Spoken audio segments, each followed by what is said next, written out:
It's like being caught in one of those dreams where you can't get out. It's one of those nightmares where you think you're safe and then you find out that you're not. Jacob's Ladder is the story of one man's battle with his own demons as he journeys toward death. Significant parts of that journey were filmed, but never made it to the screen. Now, with the help of director Adrian Lyne, they can be seen for the first time.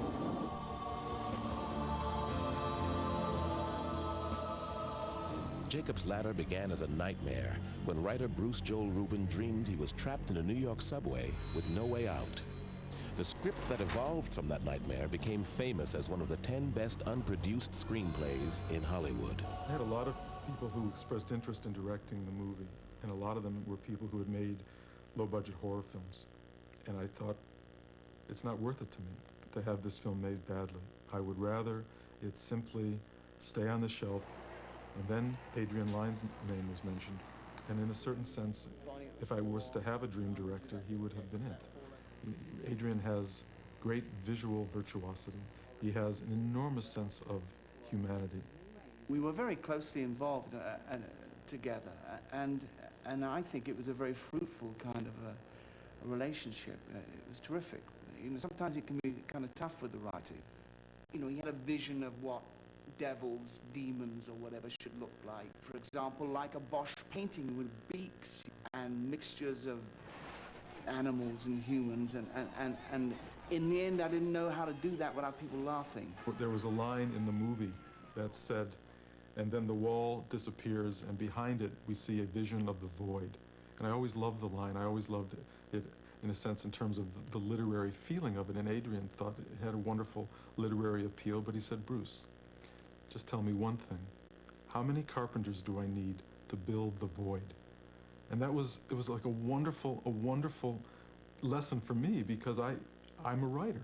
And Adrian showed me that his task was to translate these ideas into something cinematic. You know, a writer's imagination can go on forever. There's no limit to his imagination, but of course, unfortunately, there is for a director. You have to sometime, somewhere, nail it down and say, well, we're going to do it like this. We see the wing, then we see the all of that stuff.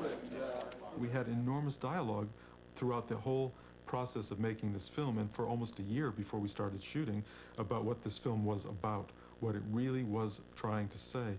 And that dialogue went on to the last day of shooting, and it went on to the last day of editing, because in the end we cut out approximately a quarter of the movie. We cut out huge sections of Jacob's Ladder that were cinematically, I would say, some of the best work Adrian Lyne has ever done in his life.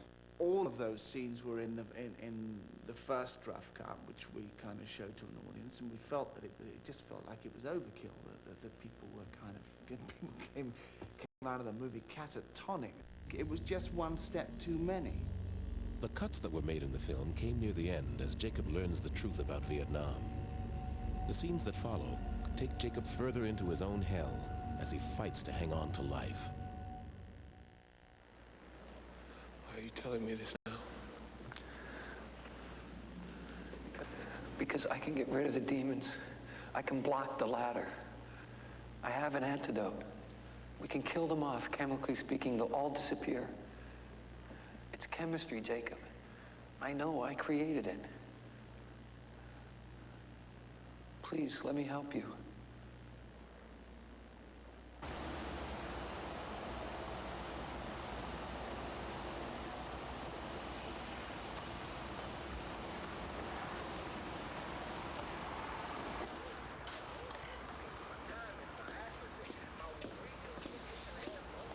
Well, I had a hell of a time getting a hold of your records. If you knew, why didn't you say anything? Because the truth can kill, my friend. 200 men died out there that day. This isn't a story they'd ever want told, you know? When Paul's car blew up, I realized the scope of the thing. I knew they would do anything to hide the truth.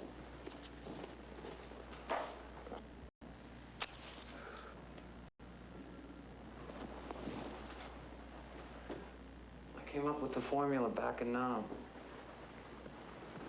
I just never got a chance to use it.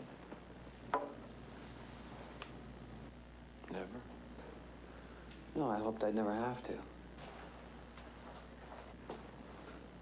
Take a seat on the bed.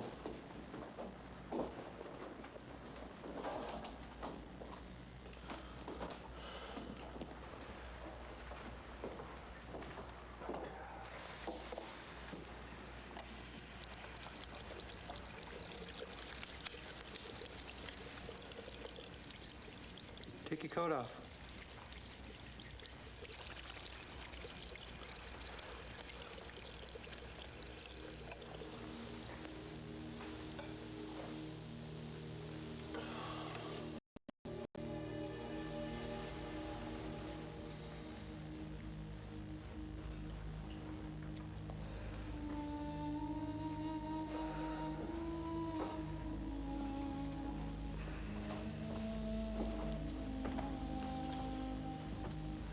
Okay, just open your mouth and stick out your tongue.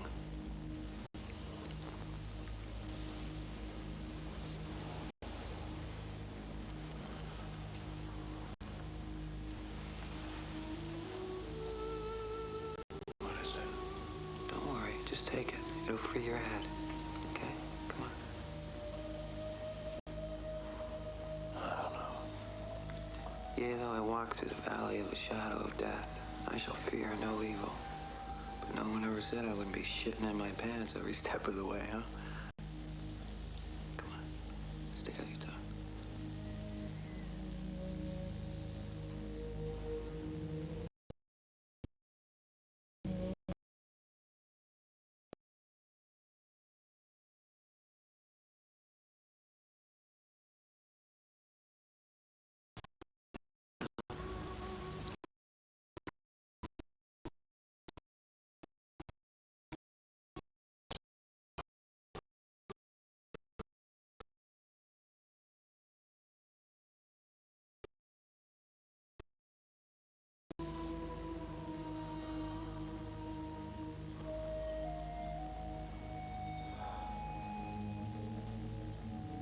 I think I'm falling asleep.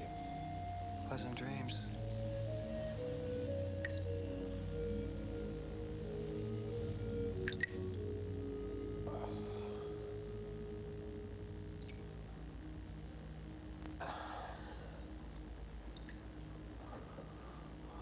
God.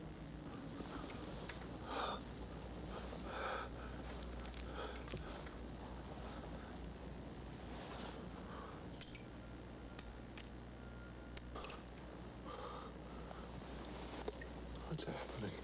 Relax, just relax.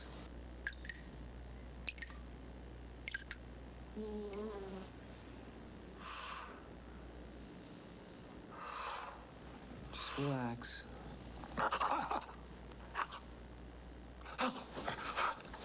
Just relax. I can't move.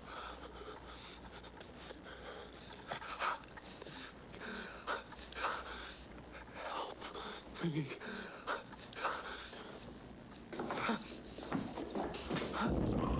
Take it! Take it! God damn you, take it!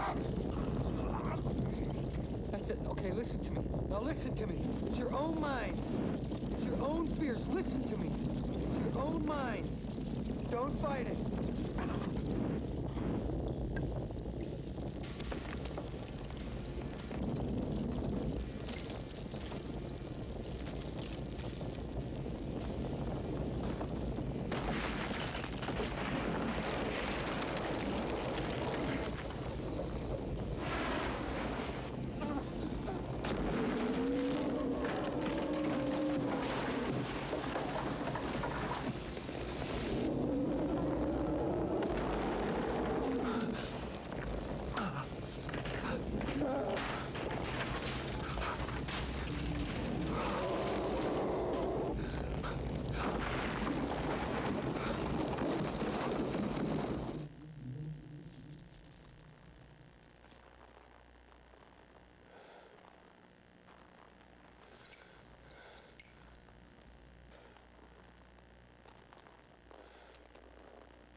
demons are gone, Jacob. They're gone. You're gonna be fine.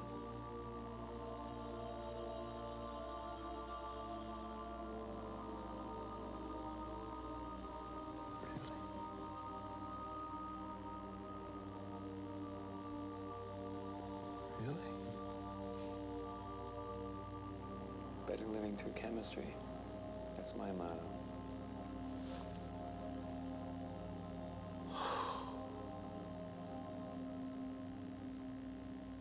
It's a miracle. When the ceiling broke, there had to be a sort of a rush of air, like this incredible sort of torrent of air. And so we used a high-pressure hose, which just out of kind of camera range that distended his cheeks, and we all aimed it into his mouth, so that his mouth kind of opened up like in this kind of leer, you know, which, well, I think it was good. I really liked the scene after it, you know, when he's kind of waking up, and you really sense that the man is better, but then of course you move on, and he decides to get out of town, and then they go to the station, and then they reappear again, his paranoia and his fright. Next. One way to Chicago, please. How many? One. Coach? Yeah. 5125.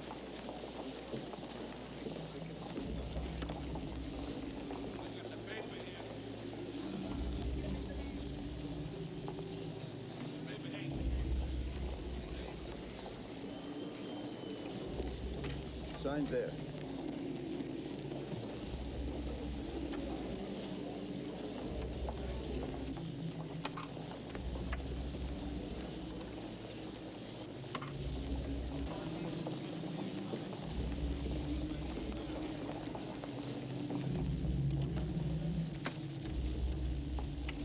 Thanks.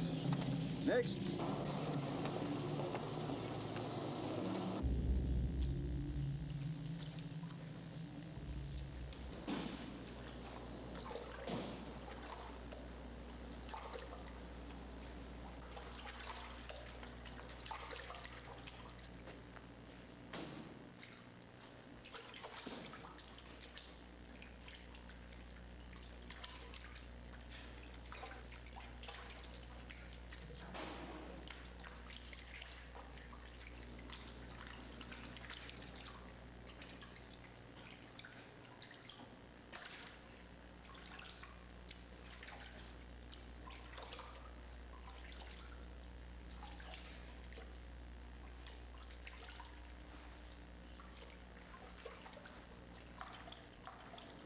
Dream on.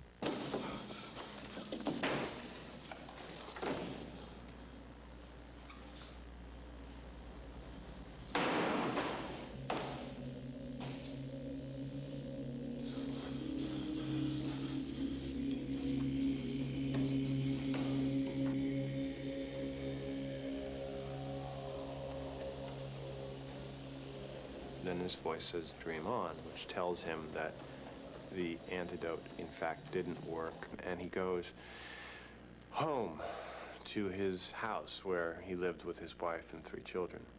And he finds Jesse is there, and soon comes to realize that Jesse is indeed a force, not an actual human being. Sarah? Was that you? So, Jake, Jesse. What are you doing here? I've been waiting for you. Where's my family?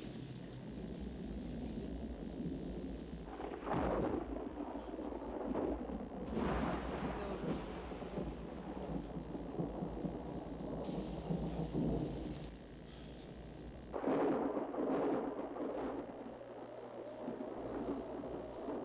It's over. Over.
she turns into me.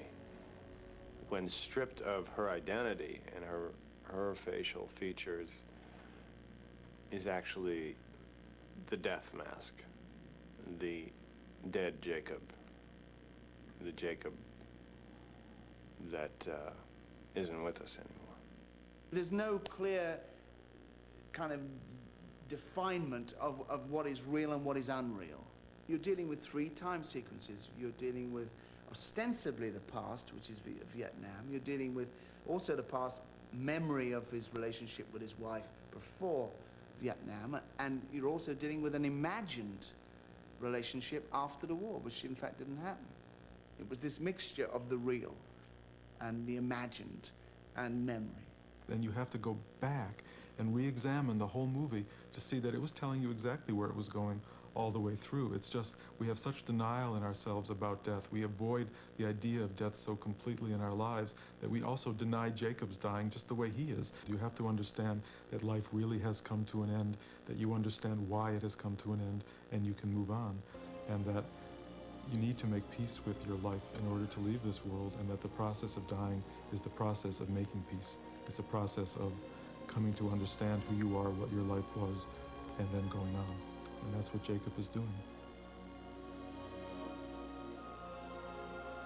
If you've made your peace, then the devils are really angels, freeing you from the earth.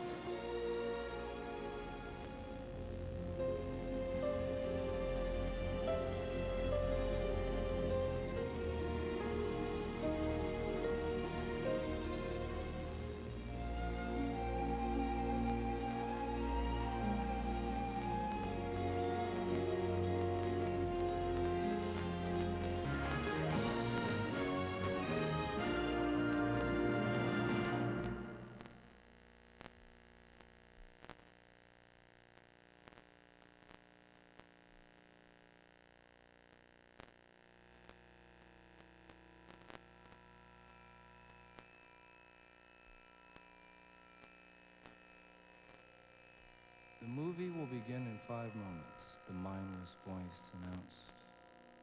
All those unseated will await the next show.